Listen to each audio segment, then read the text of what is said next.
T20 ప్రపంచ cup 2026 super 8లో భాగంగా చెన్నై వేదికగా భారత్ జింబాబ్వే జట్లు తలపడుతున్నాయి. ఈ మ్యాచ్లో టాస్ గెలిచిన జింబాబ్వే తొలుత బౌలింగ్ ఎంచుకుంది. ఈ కీలక మ్యాచ్లో భారత్ 2 మార్పులతో బరిలోకి దిగింది. వాషింగ్టన్ సుందర్, రింకు సింగ్ స్థానంలో అక్షర్ పటేల్, సంజు శాంసన్ తుది జట్టులోకి వచ్చారు. జింబాబ్వేతో మ్యాచ్లో టీమిండియా భారీ స్కోర్ సాధించింది. సూపర్ 8లో తప్పక గెలవాల్సిన మ్యాచ్లో స్థాయికి తగ్గట్టుగా రాణించింది. బ్యాటర్లు తమ పనిని విజయవంతంగా పూర్తి చేశారు. గురువారం చెన్నై వేదికగా జింబాబ్వేతో మ్యాచ్లో టాస్ ఓడిన టీమిండియా తొలుత బ్యాటింగ్ దిగింది. ఓపెనర్లో సంజు శాంసన్ 24 నిరాశపరచగా, అభిషేక్ శర్మ 30 బంతుల్లో 55కు చాన్నాళ్ల తర్వాత బ్యాట్ చులిపించాడు.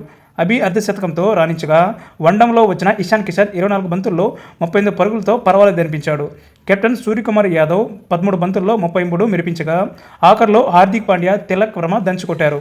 హార్దిక్ 23 బంతుల్లో 2 4లు 4 6లతో బాది 50 పరుగులతో అజేయంగా నిలవగా, తిలక్ వర్మ 16 బంతుల్లోనే 3 4లు 4 6లు కొట్టి 44 పరుగులతో నాటౌట్గా నిలిచాడు.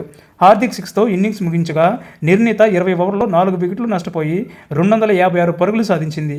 జింబాబ్వే బౌలర్లలో రిచర్డ్ ఎన్ Garhwa, blessing ముజర్బనీ, Tino డెండా మసోసా, captain Sikandar రజా తలా ఒకటి పడగొట్టారు.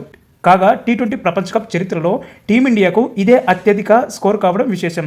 అంతేకాదు టోర్నీలో రెండో అత్యధిక స్కోర్ నమోదు చేసిన జట్టుగా భారత్ నిలిచింది. జింబాబ్వేతో మ్యాచ్లో 4 వికెట్ల నష్టానికి 256 పరుగులు చేయగా, జింబాబ్వే ఈ మ్యాచ్లో గెలవాలంటే 257 పరుగులు కావాలి.